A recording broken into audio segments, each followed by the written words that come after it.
Says recording in progress, so whatever we say is gonna be on the internet now. Oh yeah. Watch your P's and Q's. No, I'm just kidding.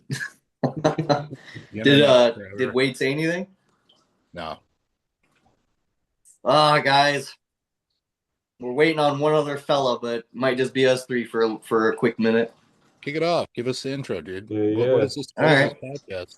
Well, I figured we just start with some real quick just updates just for all the fans. So, how you guys been? Where are you guys currently at as far as what you're doing? Like, you guys in a push phase? You guys in a cutting phase? Like, just update everyone listening, kind of where we're at. I'll kick us off. We're both pretty much in the same spot here. I'm in a push phase. I had this fucking douchebag take over my coaching right now, and I'm a little bit scared. I don't know what the fuck's happening. He was like, I need you running like grams of tren and like What an ass. injecting it into your taint. No, but I've so for those of you that know, I coach Chris, I coach Luke, I coach Wade, but decided to do a little bit of a role reversal, and I'm having Chris take over my programming, my protocol and stuff, just to give him like Oh a little bit yeah. because he wants to work with someone that's a little bit higher caliber than your typical Gen Pop. And I think I just kind of go slightly beyond Gen Pop. So yeah, we're in a push phase now. This fucking dude just upped my food a little bit, so I feel like a pregnant fat lady. Yeah, we're sitting at what are we at, like 1350 total milligrams. You should know, coach. I think that's where we're at. I think it No, like no, no, yeah, we went up to 1300 or something like that. yeah, 1300, 1350, something like that. Some Lantus on training days. 15 units of Lantus, basically 8 units of Humalog post workout. Push phase, 5,200 calories for what, 765 grams of carbs on training days. And yeah, things are going good. I do feel a little bit fat today though. You know, like that feeling when you up your food and your body Yeah. starts retaining water and like things jiggle sometimes when you walk. That's where I'm Yeah. at right now, but I'm sleeping like a baby. We added for the first time in forever. I've run GH before, but this is like my first time really having it in play. In 4 units, I'm sleeping like a friggin' log, dude. It's awesome. Yeah. Do you actually It's think? amazing shit. Oh, sorry. Oh, There's Wade. oh, you're good. What's up, Luke? Yeah. No, this is basic stuff. Sleeps like a baby for sure. Yeah. Billy, do you think that you'll actually? I know you got me kind of controlling the plan, but let's say after I'm done, kind of in this role, do you think you'll actually up it at all past four? You think you're kind of like sitting at a sweet spot? You'll keep it. I mean, like, if you ask a lot of coaches, like how much GH should you run? They'll basically tell you as much as you can afford. And I'm frugal as hell. I'll probably go up to Yeah. six. I might go to five, go to six, just see what happens. But I don't think there's really going to be much difference in the way of muscle gain because we're talking about hyperplasia happening around like the 12, 16 to 20 unit mark. And that's too rich for my blood. But yeah, I might go up a little bit. Yeah, that's kind of what I said. Like any podcast I've listened to, they always kind of get in the double digits whenever it's kind of more past just like sleep and recovery. And I'm like, yeah, I don't know if Billy's interested in even trying that or not. So If someone was funding the bill, I'd be like, give me 20, give me 24. We'll see what happens. I'd yeah, try it, but I'm not spending like, even if you get generics, it's like super bad generics, that'd be like $30 a day. Minimum. geez. Minimum. If you were to run like let's say 20 units, how would you separate that? Would you separate it between one at night and one in the morning, or would you do more throughout the day? People are gonna hate me for this, but I would just try to ram it all in before bed. And if carpal tunnel, Dang. yeah, if carpal tunnel becomes an issue, I would do a 10 in the morning, 10 at night. Yeah, just one in the morning, one at night. Okay. Just like get it all in at night, you know. Yeah. What's up, Wade? We're just What's happening? Uh, What up, you guys dude? all currently eating, huh? Well, I shoved a lot of food in my mouth in 8 minutes, so if There I you go. vomit, No Yeah, meals so missed. I'll be looking at his food tracker, and this will be the day that he has digestive issues. I'll be yeah, like, I oh, bet. that's all right. I know why. Oh man. But no, we're just real quick to update you. We're just getting a quick update on kind of where you guys are at, for all the fans watching. Billy just kind of explained like he's in a push phase. I'm kind of overseeing the plan, just kind of helping me learn since I want to coach in the future. So if you and Luke just kind of want to give a quick update where you're at, I think Wade, you said you're up like what 20 pounds since you ended your cut. So I hit 198.7 this morning. Oh, So geez. 21, almost 22. Okay. Yeah. But it's weird because I can see that I'm wet. Like I can see I'm washed out a little bit, but I'm hoping that I'll be able to dissipate that a little bit. But it's hard to say with the DECA, the DECA is going to do that a little bit, but my estrogen levels are okay. So we'll just There you keep go. going. Yeah. Have you ever had estrogen issues? No, but I've never taken DECA either. So there you go. Oh, this is your first time? Yeah, that's the first time. Nice. Okay. Yep. Very cool. What about you, Luke? Yeah. So, I mean, it's been like a little bit since the last episode, but 5 weeks ago, I finished up a 12-week cut. So, went from like 198 to like 168. And, then we kind of decided we're at a good point to kind of go back upward. So, but Bill gave me some carbs back again, and we're kind of playing it by ears. It seems like I've been responding really, really well coming out of it. He was kind of throwing some carbs at me, and I was kind of burning through it. So it kind of seemed like I kind of restabilized really well, like 173, 174 past few weeks, and now keeps throwing some more food at me. Um, we introduced some growth for me for the first time, and it's been fucking awesome. Like I've been just sleeping really good, recovering really well. Um, like every workout, like my strength is just like increasing, and like everything is just going good, like execution, everything. So I'm just continuously trending upward. Got to a new gym that's got like all the new pro shit. So been having a lot of fun, like trying out all the new Arsenal machines. They all like, hit like butter, and just doing really well with that. And the coach just gave me some more carbs. So I'm excited about that. We're just going to keep eating. Today I finally hit 178.5. So it's awesome. It was kind of like a bit of a mind fuck for me because, I'm just like worried about getting fat at the same time. So I kept asking, coach if I should like increase my cardio, so he finally pulled my steps back too. So now I can have some life back. So I'm excited. Um, but lately my big hobby's been watching like college ball and like doing my steps and cardio and shit in front of the TV. So Nice. we'll There you see. go. Maybe I'll get to sit down a little bit and actually put my feet up and grow. So it's good though. The fucking leg strength has been really increasing. So that's been really the push Bill has for me. He changed up my leg day. So kind of switched from more like more machines to we threw in like what I got like 4 sets of RDLs in my shit, and they're finally feeling really good, and I'm really seeing some good hamstring growth.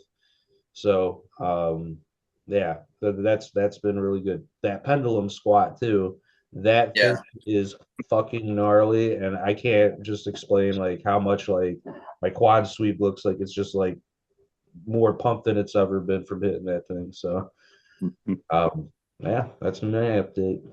Nice, dude. Yeah, Team Ryan's getting after it. You guys all seem like you're in a really good spot. So for everybody following these guys on Instagram and stuff, just keep watching them. They're growing. And I'm gonna get Billy real fat here soon. No, I'm just kidding. Yeah. I already feel it, man. The first week, dude, you turned me into a blob. I'm sorry. You can blame me. You ruined it. It's only gonna go up, man. It's only gonna go up. No. Wait, dude, I won't even have to pinch to inject my insulin. I'll just like Yeah. put it right in. Sub-Q because it's all fat. No pinching anymore. Just shove it in there. Yeah, exactly. Well, we're gonna keep this one not too long for everybody watching. It'll be about an hour 15. So it's been a minute, guys. It's been a minute since we recorded something. So we got a lot to go over. Some good questions. And I figured we'll each have a different opinion and we'll just kind of see where it goes. So this was something that I actually was talking to Billy about. And I feel like I somewhat have a different thought. Like I kind of agree with him, but I also kind of have something I just want to ask. Also, real quick, What is your name on here, Billy? Buddha Bill? Buddha Bill. I got the gauges. I'm Buddha Bill. I was like, I just got thrown off That's by his that. I had name to all ask real along. quick. Okay. Anyways. So my question is, I want to know what your guys' thoughts are or opinions about how you define or distinguish when you are a bodybuilder or when you are just doing bodybuilding. Like, how do you distinguish the difference between someone that is a bodybuilder or someone that just participates in bodybuilding? Do you want me to give my perspective, what I kind of shared with you? Just Yeah, kinda go for it.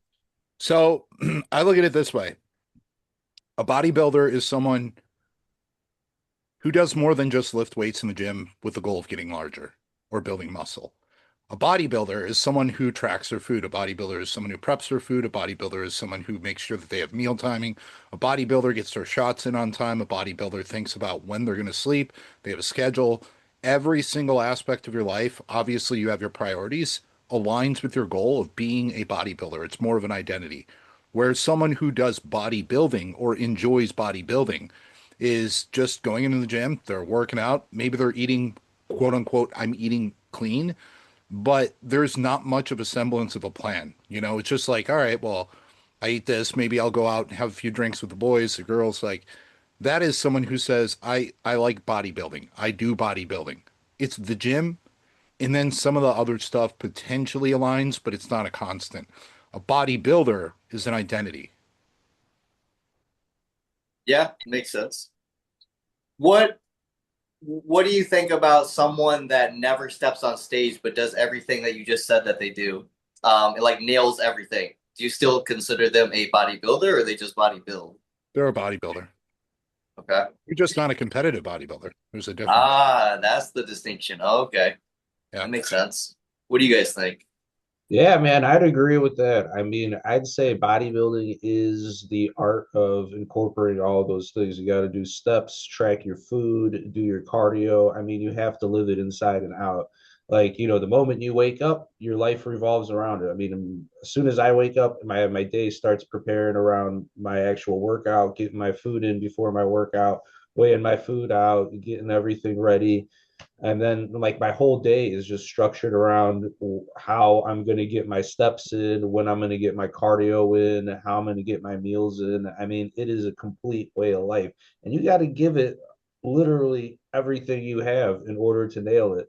And yeah, I think that's true. Like that's the only thing that's like different is like if you're a competitive bodybuilder or not. But like a lot of us are on the journey, and the journey is more fun than the result.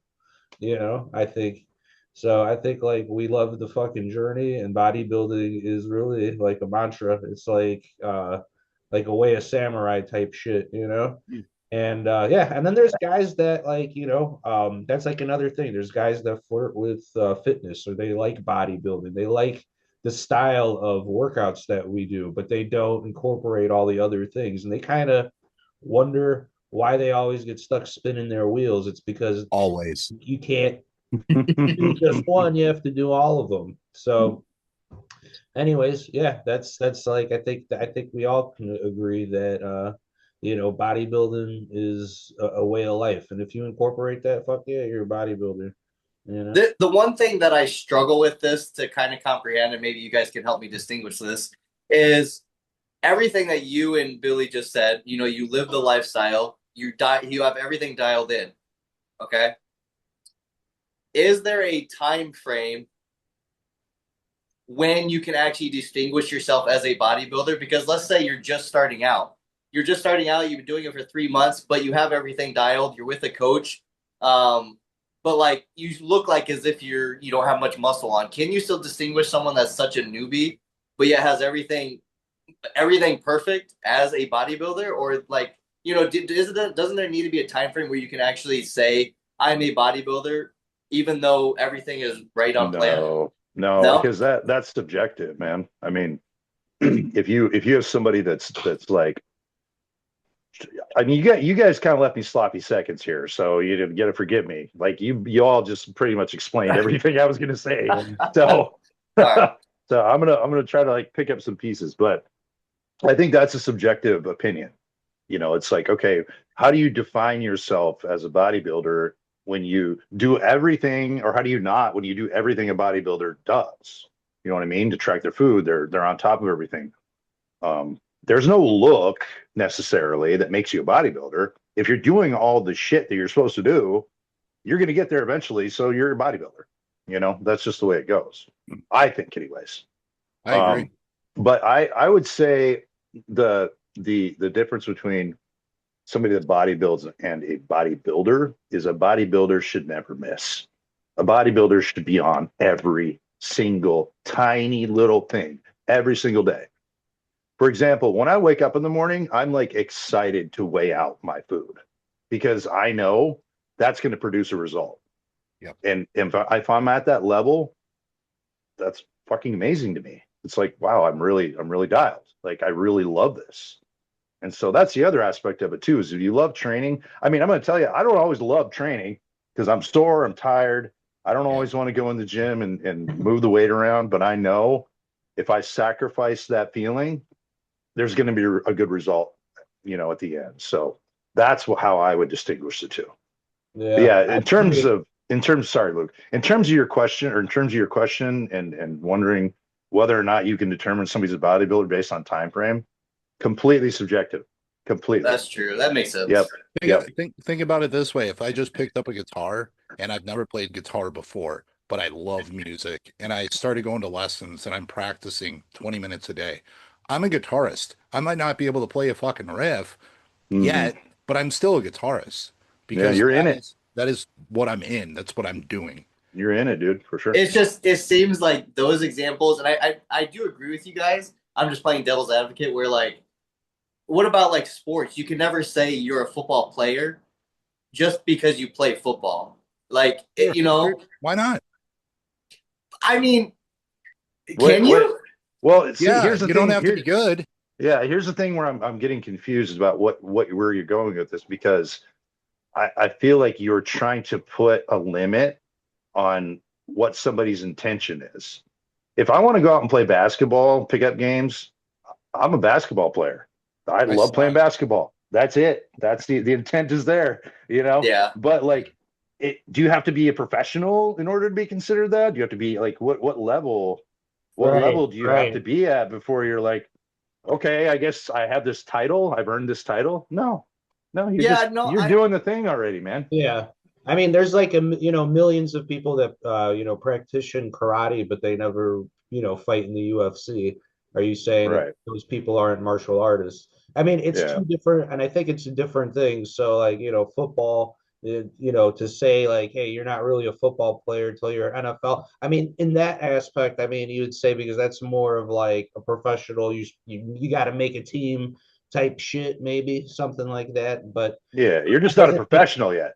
Yeah. But that doesn't take away from the fact that you like to play football, or you could play on the fucking, on Park District fucking flag football team or whatever. Yeah.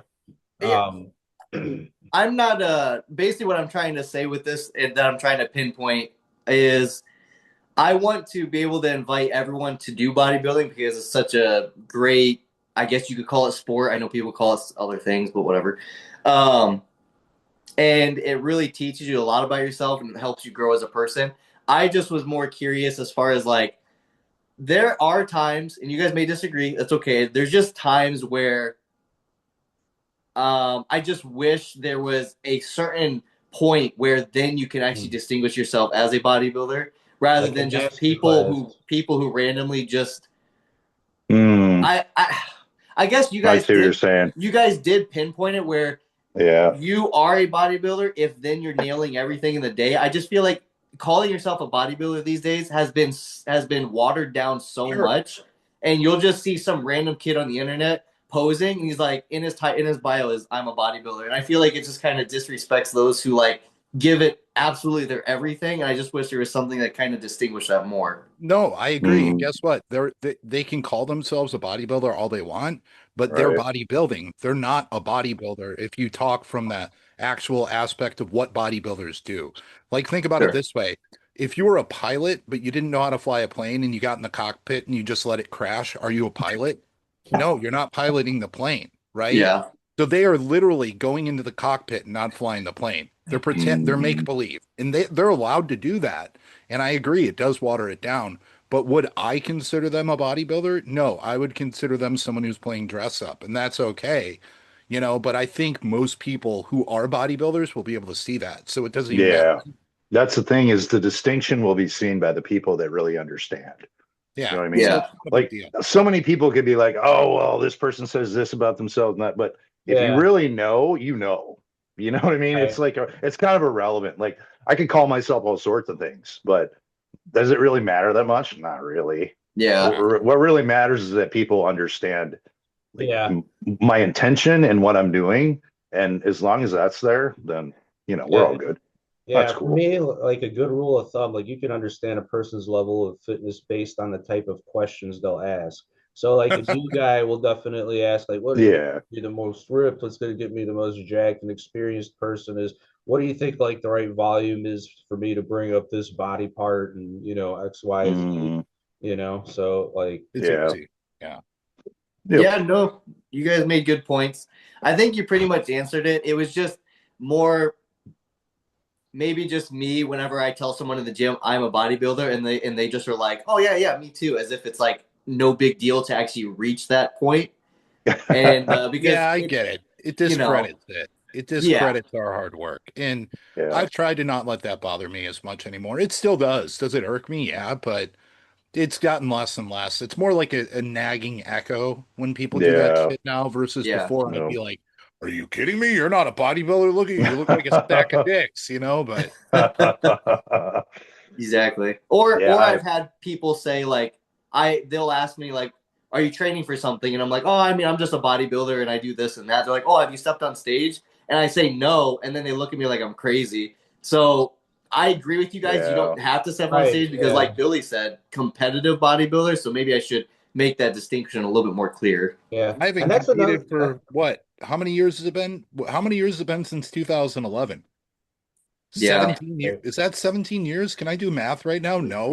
15. Is that 15? Thank you. Yeah. 15? Yeah. It's been 15 years since I've stepped on stage. Would anyone look at me and say that I'm not a bodybuilder? I mean, like, I've Yeah. had people say to me, "Oh, I thought you'd be bigger," and that kind of hurts. But Dang, really? How dude, much more? the first time when I was married, the first time I met Chelsea's friends Manny and Teresa, when I went into the bathroom because we met at like Starbucks, so like I thought he'd be bigger. They're just jealous. I'm Yeah. like, what do you think you're gonna see freaking Lunsford here? Like in Rockford? Come on, dude. Like, Yeah. Yeah. Well, I think people that don't really follow bodybuilding too, like when they see a bodybuilder, it's typically someone that's fucking massive. They don't see everything in between. You know what I mean? Right, yeah. So I get Like that, I'm but not an IFBB pro, but come on now. yeah, Like yeah, I have some muscle. yeah. Oh yeah, for sure. And that's the thing about bodybuilding. The goal is like, what you see in the mirror. Like that's the same thing. Like when I was making my transformation and I came, and I started working with Bill, at first everybody sees like, the old you. And Hmm. people don't believe in the old you, but you see the result. Like you're thinking, like that's why like you have these pictures and everything through the coaching. It helps you kind of visualize your goal. You're the only one that sees it. And that's the thing with bodybuilding that people don't get. It's an ongoing, forever end goal that nobody sees. So when you say, "Hey, I'm a bodybuilder, but I didn't compete yet," that doesn't take anything away from the bodybuilding because the journey is so long. And that's why bodybuilding is more different. It's a way of life because it's something that you're going to have to live for the next 5, 6, 7 years to really make a fucking impact on stage. You're not going to make any Yeah, huge leaps in your physique in 2, 3 years unless you're just like a fucking genetic god. So it's going to take years compounded. And that's what people don't understand. Regular people don't build, they don't grind, they get instant satisfaction from things. Yeah. This is the belief in yourself, showing up for yourself every fucking day. Not a lot of people have that shit in them. That's what separates bodybuilders, and that's what really makes a bodybuilder. Do you really show up every day? Do you really make a fucking difference and change in yourself every day? Do you push yourself a little bit further? And that's big things like coaches like Bill teach all the time, and that's what pushes us, and that's what separates. Well, that's what I would say a bodybuilder is. If a motherfucker could say some shit like that to me, that's how I know they're a bodybuilder versus, guy that just flirts with fitness. Yeah, and I guess to make one last point before we go to the next topic is I like what Wade you said there. Is it's very subjective as far as like when you reach like a bodybuilding status or sorry, as like a physique look. Right. Because what I do that's like a lot of negativity I put on myself is I'll look in the mirror and I'll say to myself without intentionally doing it, I'm like, I don't know how you can call yourself a bodybuilder. You're not even that big. And it's like in my head, when you tell people that you're a bodybuilder, I feel like immediately those who are outside of bodybuilding think that you should just be massive. Yeah. And I'm like, I'm not a massive guy. I feel like when I tell people I'm a bodybuilder, I feel like in their head they think that I should look like Billy. And I don't. So when I look in the mirror, then I also think like they do. And I'm like, ugh, you probably shouldn't call yourself a bodybuilder. You're not even like, you don't have that much size on yet. Or you're not like someone you're not at the point of where I want to be. But it's just subjective, I guess. Well, you also, what they say is comparison is the thief of joy, right? Yeah. Like you can't compare yourself to anybody else because you're never gonna look exactly like anyone else. You might be as big as somebody else, but you're not gonna have like, let's say the separation of your triceps as somebody else does, or the glute separation, or whatever. Yeah. Like you have to tune that stuff out. Because if you spent your entire life trying to make other people happy based on your own emotions, like if you took all of that and like, dude, you would never, ever, ever, ever have a chance to progress in your brain. You know what I mean? You just have to keep going forward. Yeah. And just zone it out, man. Just do your thing. Do the best you can. And that's I think the best way to go, So coming from a wise man that's been through life right there. There you go. Way kick to the curb too many times. No. Awesome. Awesome. All right. Well, very cool. Okay. Well, I got to look at this list. Let's see what we want to answer here. Drug questions. Yeah, I know, right? Yes. Let's do it. No. Okay, so this one want to hear, man. Sorry. I'm going to hide now. Okay, so this one I actually kind of came across myself from training in the gym and just trying different angles on benches and stuff. But this might be a scientific answer, but it's one that I actually don't have the answer to. So to target your upper chest, do you guys think that is more dependent on the angle of the bench or the arm path that you position your elbows? Yes. Both. Yes. Yeah. Yep. So when you say you're doing you have a flat bench, and people say that is targeting your lower chest, based on how you your arm path could also target your upper chest more.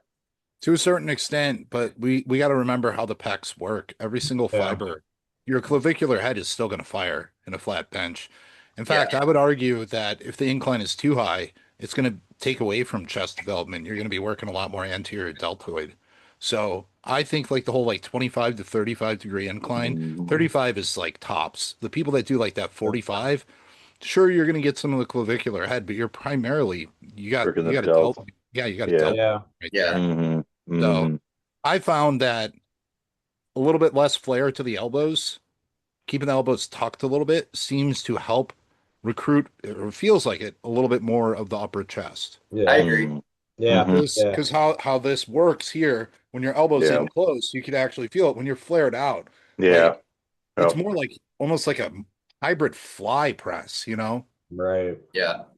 Plus, it's a little bit bad for elbows, and that's why I do have elbow tendonitis, because I've always been kind of like a wide bencher, and I've benched pretty heavy weight in my day, so those days are over now. But yeah, getting old. Yeah. I mean, I think John Meadows and John Jewett, all the Johns, I think they always liked it between like 15 and 20 degrees is what they typically say, which is what I like too. Yeah. You don't need much of an incline. And I would argue that you could build pretty damn solid chest without ever doing any incline work. And I know people are going to at me in the comments, but I really do think you can. Like I haven't done much incline work in years, and I mean like when I get peeled, I can hold a freaking wrench in my pecs, in my upper pecs. So Right. Now, what do you I think, Bill, about hitting different angles throughout the week? Because that's what we did for my B day, remember? And that yeah, was like one of the things that I had brought up because I do connect really well with the chest fly. But to make strength gains, you have to commit to particular exercises. yep. So like, we're committing to the bench press. And then like, yeah, just like with the angles, like I think like, everybody's saying it just is all anecdotal based on the person and the shape of their body and what gives them that deeper stretch the most. For some people, it might be an incline if they're like fucking really tall or something. Because if they're on that flat bench, they just got like way too much Tall upward tricep. angle and they don't really target too much of the chest, right? So from from that perspective, you've got to change your angle. I just like I did the 15-degree thing at the new place I have. They got one of those rogue benches, and that thing is just like butter. It's but like usually I'm a flat bench. This kind of gives me a little bit more. So it's a really targeting that chest, and it just like, just Mhm. brings a little bit more chest up. And I think we had this like conversation in the group chat. It just doesn't matter. It's just like whatever you're going to connect with. Some people might connect with like a fucking life fitness chest press more than they do with a bench or anything, just based on the positioning of the machine. So I think it's just all subjective to the person. If you're smart, and you know what to feel out, then you're going to be going for the deepest stretch and the most stimulus you could possibly get. yeah. Yeah. Yeah.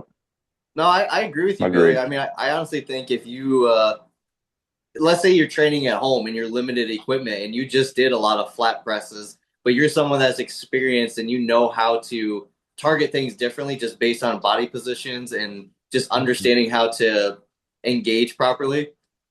I honestly feel like yeah, you could grow a good chest just with that. So Right. I don't disagree with that. And a lot of people might because I know typically it's you got to do a lot of incline work, you got to do flat work, you got to do a decline bench, and you got to do an incline fly, a decline fly, and I'm like, Mhm. sometimes I feel like all these angles just kind of get overcomplicated. I'm like, I don't know, you just press some weight, have some good form and control, and you'll grow. Dude, So if you're training properly and you're recruiting fibers properly and you're training with the right intensity, you could grow your chest from 5 to 6 sets total a week. yeah, Period. Yeah. And again, Mhm. that Yeah. conversation we had, the sniper versus a machine gunist. You got to be a sniper. A lot of people do not know how to go deep into a set. A lot of people do not know how to really focus on every single rep. So that takes time, man. Like that's not something that you're just gonna automatically connect with overnight. I mean, it takes years and years, and you just every time you go in there, it's how can I be 1% better? How can I improve this a little bit more? Mhm. Progressive overload is not beating the logbook every week. It's continuing to improve. It's continuing to find that 1%. That's progressive overload. Yeah, I've made all of my size gains every time Bill's knocked my volume back a little bit. I just brought up my chest by taking, I think like it used to be like 15 working sets of chest a push day, and we brought that shit down to 9, and my shit's like, So and it's just like targeting the right exercise. I do flat bench 4, and then I do a press, like another pressing exercise, three sets. And then my second day, same flat bench, and then I do a fly exercise, 3 sets for my Well, second push day, and that's all. And the shit's the yeah. biggest. Right. I'm doing I'm doing 7 sets a week for chest right now, but I'm hammering my fucking delts right now. Yeah. So I'm Dong shit. getting 28 lateral sets throughout the week. That's a lot, but Remember, I'm Jesus. getting a lot of volume. Yeah. remember that time when you're with Josh? What do you have you doing like 4 sets of quads a week? Yeah. And they kept growing still. Yeah, Well, I'm down to 6 sets for quads right now. And I mean, they're not as great as they were before because I mean, not to like sandbag here. I do have that glute low back injury that I've had for like a year and a half. It's overuse. I know it's because I take too many steps and I'm heavy. I know that's why. Yeah. It's like it's an overuse. I need to cool it. 20 to 23,000 steps when you're like 230 is a lot. Speaking Yeah, that is a lot. Yeah. Yeah. Speaking of legs, could I bring up like a topic? Because this kind of interests me. And like, you know how you're talking about the 4 sets of quads. Would you say that leg development comes in phases? Oh, big ass leg motherfucker. Does it like, do you like first start growing like the quad sweep first? Is that like a focus, or how do you think overall volume and everything over the course of years and like how legs grow is targeted? Do you kind of shift gears? Because I see that like a lot of guys will have the quad focus day. Some guys will have the ham day. I honestly think that can benefit individuals if you are overly muscled in that area. I don't think the vast majority of people that we're talking about or talking to here on this podcast really needs to split up their quads from their hamstrings, to be honest with you. They just need to learn how to take it deep.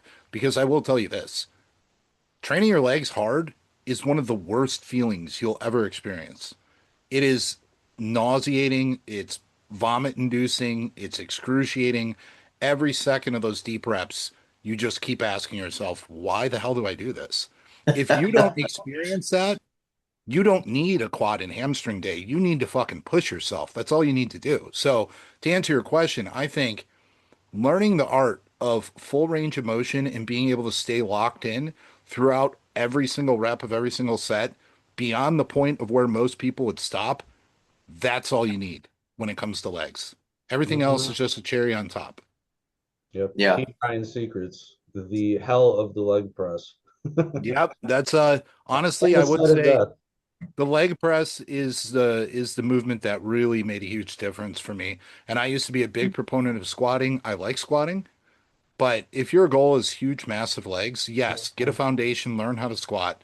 But I truly believe something where you're braced or locked in, like a leg press or a hack squat, or Yeah. even a pendulum, and taking that balls deep, and then pairing that with super high rep set, 1 or 2 sets of leg extensions, so you hit every single head of the quad.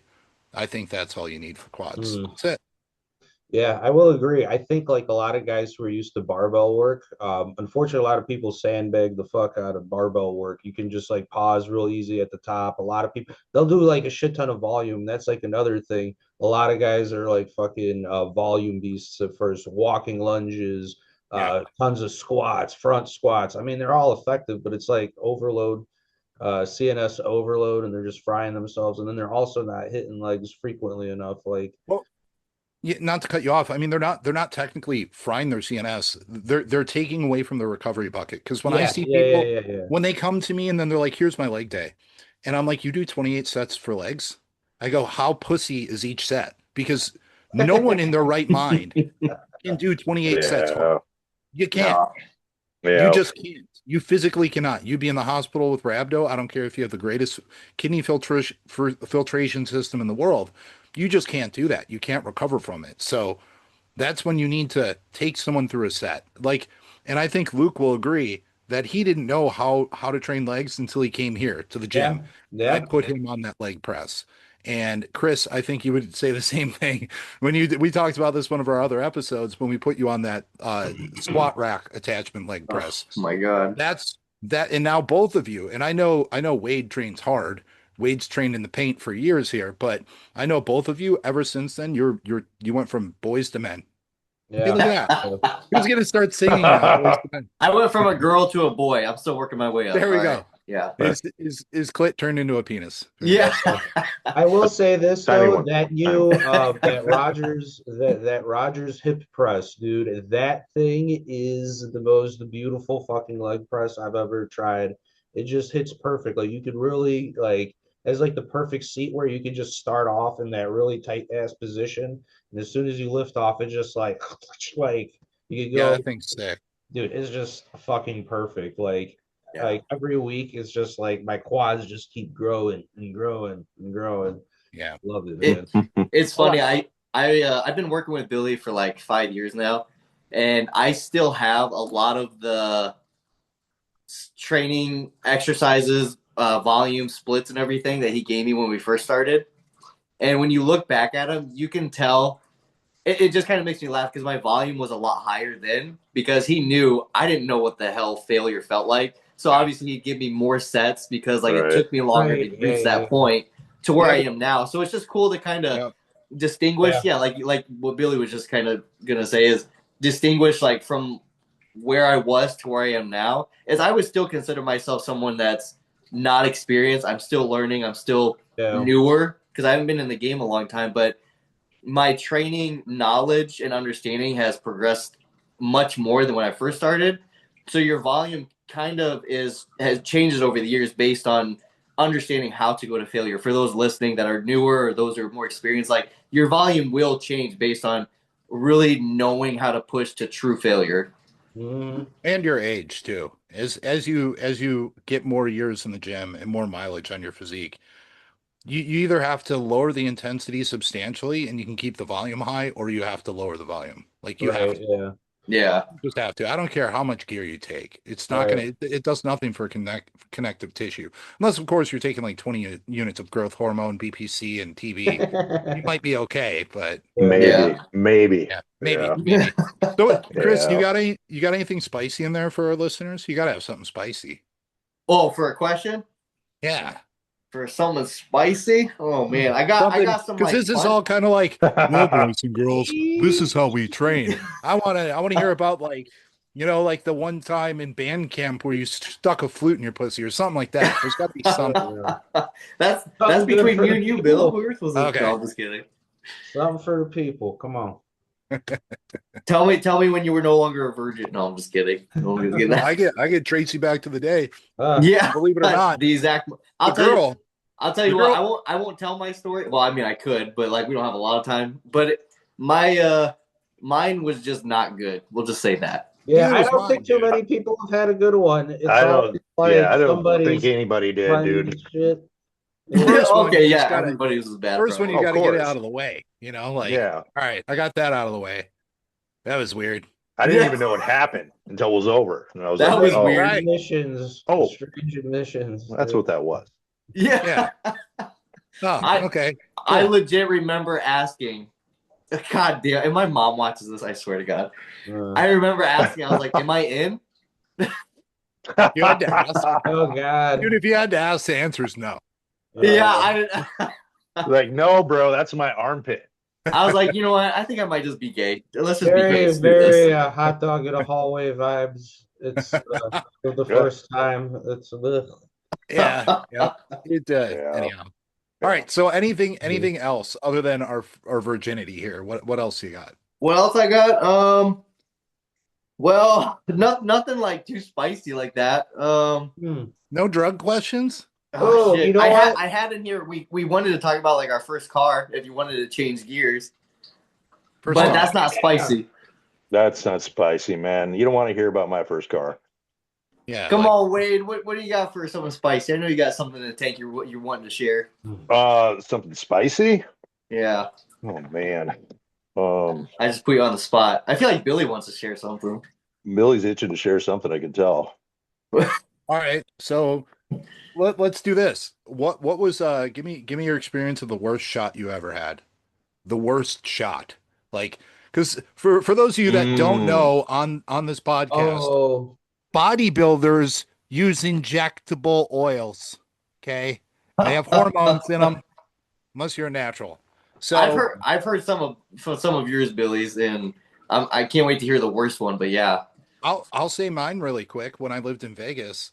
yeah. Okay, so I lived in Vegas. I didn't know exactly. I was relatively new, probably about a year and a half, maybe a year into coming off of being a natural, going to the enhanced realm.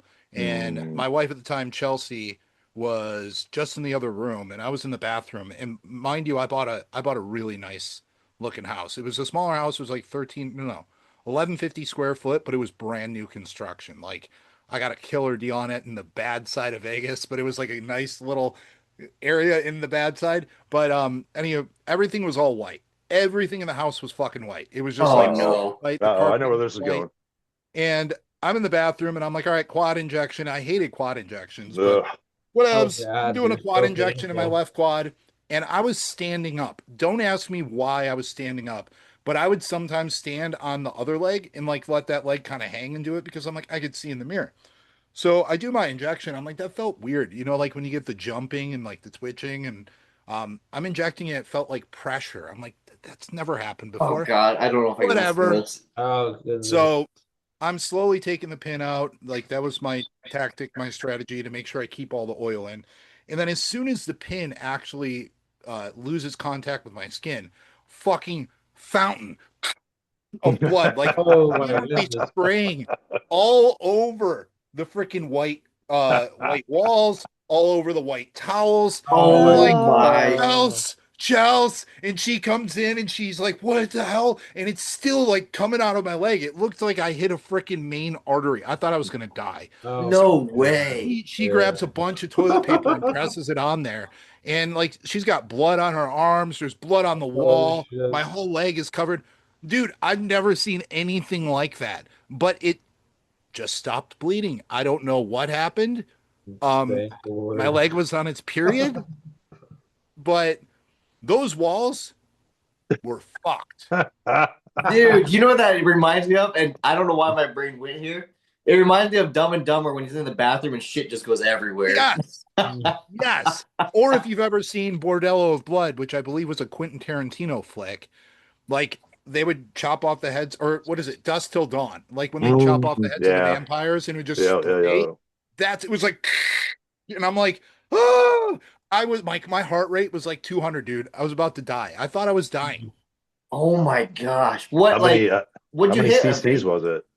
I had to have hit like a vein or an artery or like I don't know, dude. Like I don't know. It couldn't have been an artery, but I hit something where there was a ton of blood that came out, and it's probably not as much as you'd think because blood sprays, but it looked like a Yeah. murder scene in my bathroom. Right. Oh my God. Dang. You So think I then- was you think I was nervous the next day or the next injection? You better fucking believe it. It was a whole month where I was like, I'm only doing delts now, and that's why I Yeah. have a lot of scar tissue in my delt. No. So then you just painted your walls red in the bathroom, right? Oh God, man. No, like it came off, but you had like it was a lot of vinegar and it was a lot of blotting and that's good. Dude, that's crazy. People probably thought you were like Dexter or something in there, like just killing someone. That's what it looked like. Yeah, That's the dark crazy. side. The dark side of steroids. Well, I don't have one that wild, but Yeah. I mean, I'll share whatever mine is. But what do you guys got? You guys got something on that level? Yeah, I've never had nothing wild, just some gnarly like pip or like I've had like a huge knot on our ass. I would like one time I gave me and Bill like a huge scare. I just had like the most gnarly ass like golf ball size knot on my It ass. was big. And I couldn't sit down, you couldn't shit, like it just like fucking hurt. I had to drive and I was on vacation. It was terrible. Like picture You're driving me like on a this. family vacation, you're driving like a fucking pirate, like steering a ship. You got like fucking harpooned in the leg. That's what it felt like. And at the same time, you're mid-cycle, so you can't stop training. So you got to keep working out. So you're going through the gym. You're just like fucking hobbling around like a pirate. You're getting your steps in. You're walking outside in the hot sun, looking like you're dying. Like I've been there. Those are some of the trenches the bodybuilders have to go through. Dude, he sent me a bathroom selfie and like he's like, not to be gay, but you need to look at my ass. And I'm like, all right. So he sends it to me. And he had like around it, like your side there, it was all edema, dude. I'm Yeah, like, it was terrible. yeah, I'm like, It you took, like, a might month need to to go go to down. the ER, dude. Like, I'm like, is it red? It was a little red. I'm like, do you have a fever? So we had you get antibiotics just in case, didn't we? Yeah. We took it. Yeah, Yeah. it was pretty scary. Pro tip, folks, if you are an enhanced bodybuilder, always keep some antibiotics on hand. Just in case. I have in that closet over there, I have antibiotics. I'll always have it. And yeah, just do it in case. Yeah. Fun fact. I'm sorry, wait, I'm not skipping over you, I promise. But just All fun right. fact. You had an infection once. Billy actually did my very first injection for me. I remember it was after we ended prep and we decided to, get me on some TRT because my test dropped. Do you remember that dropped to like what, 45? Like it was 44. Yeah, you were bad. You're bad. It You was were single. I'm sorry, you were double digits. You were lower than I was. I was 108. Yeah, I was they 108 said for like 4 years. yeah, this was a 28-week prep I did naturally, and we got to like 8 weeks out, and I got tested, and even the doctors were like, "I've never seen that before, ever that low." So, anyways, Billy did my first injection because as I was doing it, I was like this. Like, I hated needles. Now I'm okay, but for like 2 weeks straight, I always had my ex do it, and Billy was always like, "Dude, one of these times you're gonna have to do it yourself." And I was like, "I will never do it myself." And I manned up though. I manned up. You have to. Like, Yeah. I know dudes that, that they've been in a relationship with their girl for like 4 years and they've never done an injection by themselves. I'm like, what are you going to do when she cheats on you? They're like, what does that mean? Like, I always say that as a joke, like as a joke, but I'm like, well, what if you guys break up? Like, well, I'm like, are you going to get into another relationship within a day so you could have your new girlfriend do it? Fucking man up. Like, it sucks. I get it, but you got to do it. You got to take care of yourself, man. Yeah, I have a funny story. I had my girl actually help me for the first time the other day. I fucking had it stuck in my rear delt, and for whatever reason, I just went too far back, and I couldn't get. It was like way back here. Yeah, I can't. Do it, I can't guys. reach, man. Dude, I did it. I've been doing it on back days. Great pump. It's like the last time I did it, I did like I have two because I got one EQ, one test. So I went 1 and 1. I'll do the same thing for my lats. I'll go 1 and 1. Like both I can't lats do got the lats either. superpower. They got the Okay, this is how I do the rear delt. I can't do it. This is what I do. I see it sideways, and I grab this and I push this back here. Look how far I can get, and I just go doink. Yeah, Oh, dude. I guess. Dude, like that. Good fucking idea. Hold on. You just grab this and you just push your hand back and you put it in. Your guys' pecs don't cramp? No, we're you're Bro, you're like three of us. What are you talking I can't about? do it. I'm old. All right. That might help though. I hope someone just turns on the podcast at this point. And they're like, what the hell are they doing? We're all like, We all like Yeah. yoga classes. They're like bodybuilder yoga shit. I'm not that full yet. I can still get back there. We take Sylvester Stallone yoga. Yeah. all right. So Wade, have you had a bad shot? Yeah, I had a really bad one in the butt and top. I think I might have nicked my sciatica, man. Yeah, A bad one In the butt. Oh yeah, for sure. So all I remember is when the needle went in, there was a shooting pain all the way down to my heel and a shooting pain all the way up to my neck. Instantly? Instantly. Oh, wow. It was horrible. I was scared to death. I was like, did I just like paralyze myself? Oh my gosh. Yeah, for real. Yeah, so scary. And I got PIP really bad for like 4 days, 5 days. No. But I don't do the quads because the one time I did try to do my quad, I couldn't walk for 5 days. I don't touch them. I don't know what it is about the quad, but it was in a nice spot too. It was like a nice big area. And it seemed fine when it went in, and then the next day it was just like I literally could not walk If I'm for like 4 or 5 days. If I'm nauseous beforehand, I can't do quads. Mhm. Yeah. It will make me puke. Like I'm very squeamish with my quads. And I think it is probably because of that bad experience. Yeah. I won't do my glutes anymore because of my thing. So I just do ventral glutes. They're the best. Until my left side, I have a hematoma. You know what a hematoma is? It's like a small little, it's like pea sized, and it's been there for about a month right now. So it's a collection of blood that pools. Oh man. It's very small, but I don't like that it's there. I'm like, I don't like this fucking thing. I've thought about popping it, but I know that's not a good idea. So yeah, I would totally pop it too. Yeah, like I know totally you would. do it, dude. You're the dude who cracked your fucking teeth off. You're like, Oh my god. Wait, so okay, now Wade, before we get away from you, what did you hit? Do you know? I'm not sure. Oh, it was a sciatic nerve. That's all it was? Yeah, I had to. He didn't like pierce it, because if he did, he would have been screwed. He probably hit the nerve beds that connect to it. So he was close. God. Horrible. See, that's why like I've done glutes, but I don't do them regularly because I've heard people say like just be careful in this area not to pin it. And it just, I don't know, it just frightens me, even though it's a big area. They're Yeah, divided it's into brutal. quadrants. You Yeah. need to be in the upper outer quadrant. If you're in the upper outer quadrant, you're fine.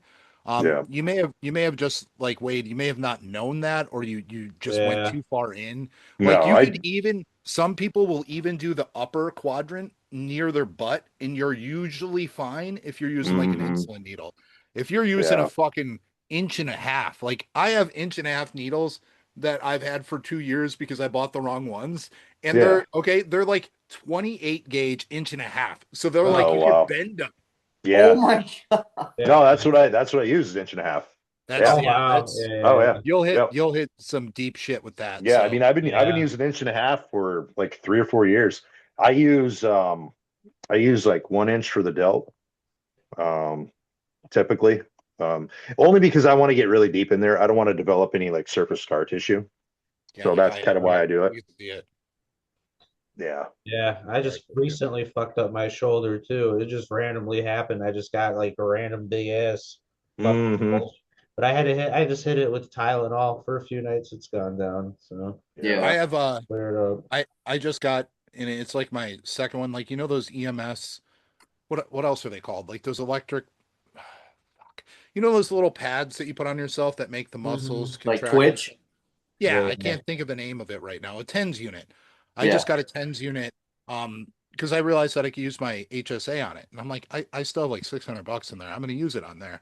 And because it'll help a little bit with like my back issue. And I'm going to see if it won't break up the scar tissue. I think it might. Oh, cool. We'll see. Because it's not a muscle, so it might not contract it. But if it does, then sweet. I will say, like if I pin my delts now, I have to be very strategic. I have to go in at the top here, and then here I have to do the front. Okay, yeah. This is all scar tissue now. I can tell when I get really lean, you can see it's like a bulge. Yeah, it's square. Yeah, I can see that. It's like a straight edge on it. Yeah, that's crazy, dude. It's like a little triangle right there. Yeah, so it's always like a sad day when you get some of that, like one of those things too, because like, you know, you could be doing everything right and you look fucking great, and then you look in the mirror and boom, you got a fucking goose egg like on your shoulder or on your ass. God damn it! And now it hurts. It looks your cool. Fucking like my lats, like they get beat up real quick. Like I'll accidentally hit the wrong part, and then like I'm fucking limping like a pirate. You know, like you got like it just hurts sometimes real bad. Yeah. Especially when the shots get real big, when you're on the back end of a bulk, like it happened when you're like, you know, really pushing the milligrams. Yeah. It'll hurt a lot, you know, on your daily. So the same spots keep getting worn out over time. It can get rough. A lot of people don't know about that shit. That's when I always want to end a push. Like it's either usually the appetite or it's the pinning that I'm sick of. Like everything else is good. Like I'm fine with everything. Yeah. But I get to the point where I'm just so tired of this oil. Like I just want to go down. Like that's why it was so refreshing when I did 11 weeks, 12 weeks with just 10 units per day. That felt so good. I was like, oh yeah, sub Q 10 units. It's so easy. I would load a pin up for the week, and then that would be the week's worth. You know, like that's smart. Yep, 10 units, 10 units, 10 units, 10 units. Cool, reload. Yeah. And it was so awesome. And that's why during my cut, I was totally fine with staying on TRT during it because I'm like, cool. But then you get to the point where you're just like, I wonder what it'd be like if I push up again. It's like you tend to forget how much it sucks at times. And you're like, oh, I want to get big and this is going to be fun. And then you're 7 weeks in, you're like, I fucking hate my life. You quickly remember. Yeah. So, we're going to get there.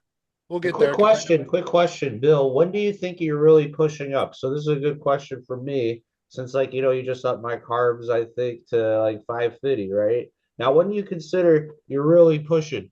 Like, you know, right now I'm like more like, you know, getting my strength back, rebounding, right? When do you think like, you know, you're really fucking pushing? And when you start feeling fat, like you got more in the tank than you're outputting, and that's like the general feeling you're at, like you're starting to feel like maybe you're just like fat in the face or some, like there's like a feeling you get when you really know you're pushing. So a push, I mean, if we're looking at it from like a subjective term, you could be like, all right, the rebound is part of the push.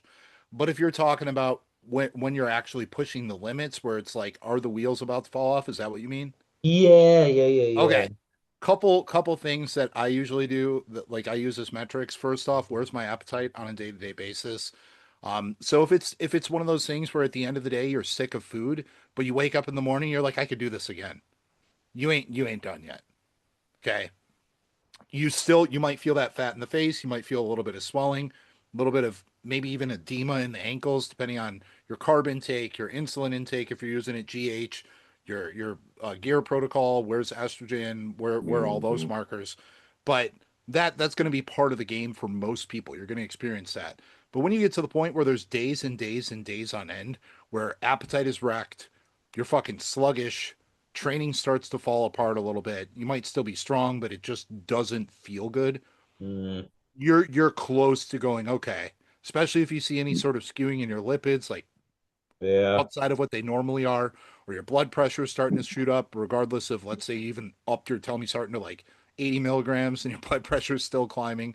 That's when you go, okay, I think it's probably time to end the push. That, or if on a week to week basis, you're seeing a deterioration in your look despite you upping gear. So, usually, what I do with people, if they look good, and you want to push a lever and there wasn't any fat gain in that week, you up the food. Okay. But if you're Mm. seeing someone where it's like from last week, even though you know they were locked in, the look kind of fell apart a little bit. Let's see what happens if we add a little bit of androgens. We'll keep the food the same. And then that next week, if they look better, then you're like, okay, cool. That's all it was, you're a little bit oversaturated with food. And we know that when you up your gear to a certain point, you're going to have a higher nutrient partitioning effect. So that'll kind of level those things out. So I don't know if I really answered your question, but it's very, No, that does make sense. That does all make sense. Like I want to say, like the end of my push, one day I just like felt like complete dog shit, and I was in the gym, and I was like, dude, I could only do like 2 sets of everything, and I like literally could only do that much. Like it was like horrible. Like all of a sudden, my like strength just started going. Like like you become reverse gassed, like kind of like how you're on a cut, you're like in there and then all of a sudden you're just too lethargic all of a sudden. yeah. It's so weird. And that could be a good time for just like a pull down for maybe for a couple days to reset, see what happens if hunger and digestion are still there, you keep the food the same, you pull back on everything like training output, cardio, steps, get a little bit of extra sleep, see how you feel. That might improve it. But if digestion and hunger are gone too, I would pull both back for a few days and reassess before you pull the plug. So the whole point of a push is to push beyond what you normally would and hold that for a period of time. So your body has enough time to, I have a raccoon on me, enough time for you to actually, What is I was like, that? yeah. No, pretty I agree. I think it does normally convinced. seem to come across as like not necessarily how much food you're intaking, but like a time frame and like how you feel and how you're digesting everything. Because like I listen a lot to Joe Gon, which I mentioned to Billy a lot. He's a IFBB pro, right? Yeah, I think he's IFBB pro. But anyways, he's just come out of a reverse that he did a show like 3 months ago, and he's at like I don't know. I think he was at like 5,200 calories right now, and he just says like he's so hungry after every meal still, and like he feels like he could eat a lot more. So it's not necessarily like how much food that you're eating in total, but like he knows he'll reach a point where he'll accumulate Right. some body fat, his digestion will slow down, the food focus will slow down, and I mean, yeah, you'll probably have to push through that discomfort, but then that's when, like Billy said, you got to keep an eye on like your overall look, how you're feeling in the gym. So it's just it's a lot of different factors. Who did you just mention, Christian? Joe Gon, it's his last name is Gann. I think he's coached Mm. he's coached by Kuba, but he's Oh, okay. Yeah. he's a really like he seems like a really down to earth guy. He's very honest. He's very Gotcha. knowledgeable, and Yeah. he's a taller guy, but I really like his physique. He seems like he's really cool. So Yeah. Okay. Yeah. yeah, Usually what you're experiencing at that point is just big degradation in insulin sensitivity. You're becoming Mhm. insulin resistant. So ghrelin and Mm. leptin will start to shift. That's why it's kind of mind-boggling when you see people. It's more of a food addiction when people are morbidly obese than it is actually a hunger issue. It's more their drive to eat comes from something more emotional and primal Right. than Right. actual hunger, because they're so insulin resistant. Like their hunger signaling, true hunger signaling, is pretty much non-existent, but they just do it. You Yeah. know, Yeah. when you get to that point, you'll know. Yeah. Think food in the morning and you're nauseous. Yeah. Yeah, that's a sucky way to start the morning. Oh my god. When are you gonna get me there, Chris? Are we gonna make it there in the 10 weeks? Oof, in 10 weeks? I think so. I think we might get there. I don't know. As soon as we're done with the podcast, I'm gonna give you a text on WhatsApp. He's gonna be like, add 50 carbs. Yeah. Bitch. Well, now I'm over 800. Here we Yeah. go. Real quick before we do head out. How is your appetite? Like, do you actually feel like you're pretty hungry still after each meal, or are you like pretty full through the day? So do you mean like directly after the meal, or when it's No, done? no. I guess more just mean like, do you experience any hunger throughout the day? Yeah. Oh, Oh yeah. no, you did tell me that. Never mind. Yeah, like right now, I eat again at 5:30, and I just ate at 3:30. So I've changed my meal timing, because I used to do that big bowl of cereal post workout with insulin. So now I do like a smaller. It's still still 250 grams of carbs from cereal, but I'll eat that with my insulin, and then 65 to 75 minutes later, I'll have a full meal with 100 grams of carbs, because my methodology behind it is the fact that even though it's a rapid insulin, it's Humalog, it's still in my system. It peaks at about 60 to 90 minutes. So I Right. figure, why don't I try to take more advantage of that? And that way I'm going to be hungrier later on, and it's been working out really well. Yeah. Right. Yeah, I actually follow that mythology of Bill, like the one clean carb meal right after. Like I'll go something completely like non-fat, like sweet potato or something Yep. is my first real carb after all my like pre, intra, and post workout stuff, which is all cereal and dextrin powder for my intra workout. So Yeah. yeah, my first meal will usually be just chicken and like a shit ton of sweet potato, and it just digests good. And like, dude, it's the easiest way to stack your carbs too, and then everything else is just easy later on in the day. And yeah, Oh, especially I like that. if you don't have Lantus in play, that's a really good method. If you're using more of like a short acting or a moderate acting, like a Novolin R, which would be a regular insulin, or like a Humalog, it would be more ideal to have your carbs very, very stacked around your workout and when insulin is present. And then the rest of the meals, if you can, as close to low carb to no carb as possible. Mm-hmm. And that's Nice. when you can really get the fats in. But I am running Lantus right now, so not like some of the big boys run. I know the new popular thing is for a lot of people, um, doing like 80 to 100 units of Lantus for the day and not using any fast acting. Gosh, that's crazy. Crazy. It is crazy. And I follow a kid that does that, and he said he only does that on his high days, but he said the pumps, like if he was training his back, he said the whole remainder of the day, his lats feel like he just did a set. Oh Um, my. I Because wonder how all his the lower back wait, feels though. wait, so you Like, just take 80 before you work out? Oh, is that it? you Or just you take it first thing in the morning. You just oh dose it all in the wow. morning. Yeah, because But like you Just so how does that work? You have to consistently trickles. keep pounding carbs throughout the day. It's like a race to well, carbs. Lantus will release over roughly, they say 24 hours, but it's more like 20 hours. But let's just say it's 20 hours and you take 80 units. Let's try to do the math there. How many units is that per hour? It's less than 10, right? Mm-hmm. Much less than 10. So it's closer to like 5 units per hour. So hold on. So 20 times 5, it's less than 5 units per hour. Like So 4 that would point be something. Yeah, that'd be similar to taking four units of like Humalog every hour. So you just have to have carb count throughout the day that matches that. And you don't have to keep pounding it, but you do have to keep it. You don't want to go too long without food. You'll go hypo. yeah. So Right. you'd probably Yeah. be pretty well off. If you used 80 units of Lantus, I would say that you would need probably about 900 to 1,000 grams of carbs for that day minimum, Oh wow. spread out. Like, would you? Sorry, I don't mean to interject here, but like, Go. don't you think that his lower back, like, do you even think he has any like bent over type of movements? Like, his lower back's gonna be pumped all to hell, right? Honestly, man, I don't get low back pumps anymore unless I'm really high in a push and my body fat's high. Really? I don't get Yeah. low back pumps at all anymore. We got to start the show. Buddy, what are you doing, dude? He wants to be a part of it. Yeah, I love want to you, say but come on. surprisingly, I haven't got any low back pumps coming out of my cut, which it was like a first for me. That was like one of the biggest things that I noticed when I hopped on TRT was the pumps. I was like, what the fuck is this, Bill? My lower back just feels like it's conjoined with my body at all times. Sometimes it's blood pressure related if your blood pressure is too high, but it's usually fluid related, meaning that you're consuming too much food, usually. Now, it's subjective though. I mean, well, there is some objectivity to it. So if you are staying lean and you're consuming that amount of food and you're getting lower back pumps, cool. And your blood pressure's fine, cool.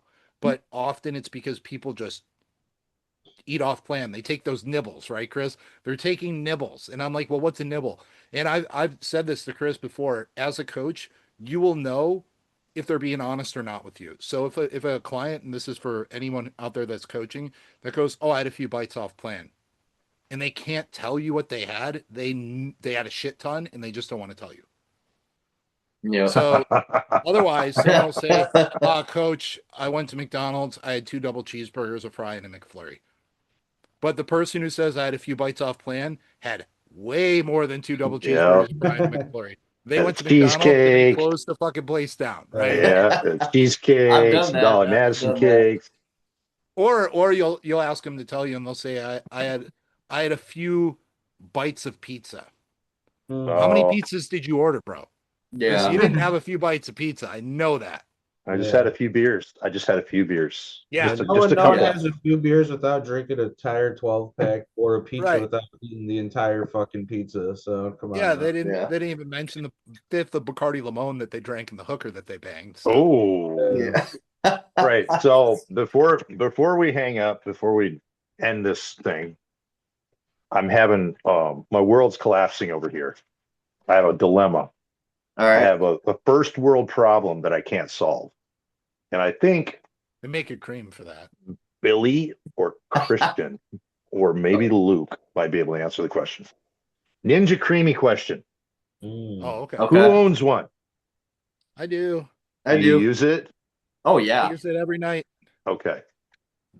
So, well, the first thing I want to say is I was literally just found out that light ice cream meant low fat ice cream. Not quite ice cream. You know what I mean? So yeah. I thought that light ice cream just meant, it's kind of like ice cream. But no, it just means like no fat ice cream. So it has to spin longer, right? So I found that out the hard way. The other question I have is, nobody seems to, I tried to ask this question on Reddit, and I got grilled by this old guy. He was so mad at me because I didn't have a description. I didn't have pictures. And I'm like, dude, you know what a Ninja Creamy looks like. You know what the parts are. It's pretty simple. There's a shaft that comes down from the machine. It hits a blade with a magnet on it. It pushes it all the way down and comes all the way back up. And it spins all of the, the mixture, right? That's how it operates. I put my thing in. I lock it in. I spin it. When I go to release the outer bowl, that thing doesn't want to come off. And I don't know why. I don't know how to fix it. I don't know what to do. Do you guys have this problem? I had it with my first unit. The shaft bent. That's what happened? Yeah. They'll whenever you bought it, they should warranty it. They'll probably send you a new unit. I bought it used from some chick. Okay. So hey, Chris. I actually bought mine off Marketplace. Okay. Me too. Okay. And what happened was mine started like screeching as it was spinning, and the blade would not stay attached to the lid. It would fall all the way to the bottom. Yep. And so I called the number on the back, and I told them what was happening, and they asked me if I had the receipt to it, and I said no, it was just a gift. And they said, okay, we'll just have someone FaceTime you, and we just want to see you cut the cord, and we'll send you a brand new one. They sent me a brand new one. Number. Yeah, serial number. People might call me, a poor person for doing that, but I got off Marketplace for like $80, and I got a whole brand new one because of that. So you probably still could, but you did have to pay. What was it, $15 for the shipping? Yeah, it was like whatever for the shipping, but like if that's against your morals, I didn't feel bad doing it because the thing went to trash. I don't care totally about fine that. doing that because the other person didn't do it, and they would have been able to do it. Yeah. I think it's fine. Fair I know enough. people might get pissed at me for that. That's true. No, I mean, I think that's a fair. Here's what I did. My camera wouldn't work on my phone when they were trying to FaceTime me. Of And then they're course. like, of course it wouldn't work. So they're like, whatever, we'll just send you one anyway. So I didn't cut the cord and I gave it to my ex-wife. I'm like, if you could fix it, you could have it. Oh wow, I- they I actually think still she got it sent to one. work. Wow. Yeah, I think she got it to work, but yeah, they sent me one. And this one's fucked now too because the blade falls off. So I did that's- hear that if you freeze it for 24 hours or longer, You got to let it sit out for a little bit. yeah, or some people will run it under hot water I did just that. so it kind of loosens up a little bit because it's actually too harsh on the blade and it will Right. like over time Unless you deteriorate use it. unless you use like a whole milk or a cream based, then Yeah. it's fine right out of the freezer. But I'm doing just water, dude. Like I'm doing water, pudding mix, casein, protein, boom. So I have to take it out of the freezer and run it under hot water or let it sit for 5 minutes, and it's usually fine. I just don't time it right every time, and then the blade will get caught in the bottom. I have to take all the shit out into a bowl, put the blade back in, pack it back on, and I'm like, and I every time I know it's gonna happen, yet I still pitch a bitch. No one's in the house, and I'm like, damn it, and I'm like, damn it, and I get mad, and I'm like, why am I mad again? I knew this was gonna happen. Yeah. Did we answer your question, Wade? I don't know if we did or not. Kind of. Kinda I mean, bad, I just don't know what's wrong with it because if I clean it really well, like if I get like a hot rag and clean everything off really well, it seems to release a little easier. But that's like a spline shaft and it's like it turns, right? Yeah. And the blade turns onto it. So I think it's just binding up on it is what's happening. Yeah. But you think if you just like rotate it, it should just slide right up there. But I'm telling you, I have to push so hard on it, I feel like I'm going to break it. And that's I'm weird. just like, nobody seems to know the answer. And like I Maybe- said, the old guy on Reddit, he chewed my ass for even trying to ask that question. Oh my god, that's Yeah, funny. no, he was mad. So, try to soak the shaft in vinegar, and that might help get. There might be like so much crud built up on it. Mine's pretty bad. Yeah, true. So maybe Well, you could take a little baggie, put some vinegar in it, or like saran wrap, and like Right, rubber band it to it so it's sitting on there. So right. Yeah. Well, All I know Luke's got to go be a dad, and Billy's cat wants his attention, so we should probably log off. Yeah. All right. All right. Well, thanks guys for tuning in. We'll get another one here Oh, soon. sorry, boys. I Oh. had a piss and I couldn't hold it. So that's a Easter egg for the fans. there we go. If you watch this Dude. far, comment below. Luke almost peed his pants. Yeah. I peed my pants. I don't care. Bye, All guys. right, guys. See All you later. right. Have a good night, guys. Later.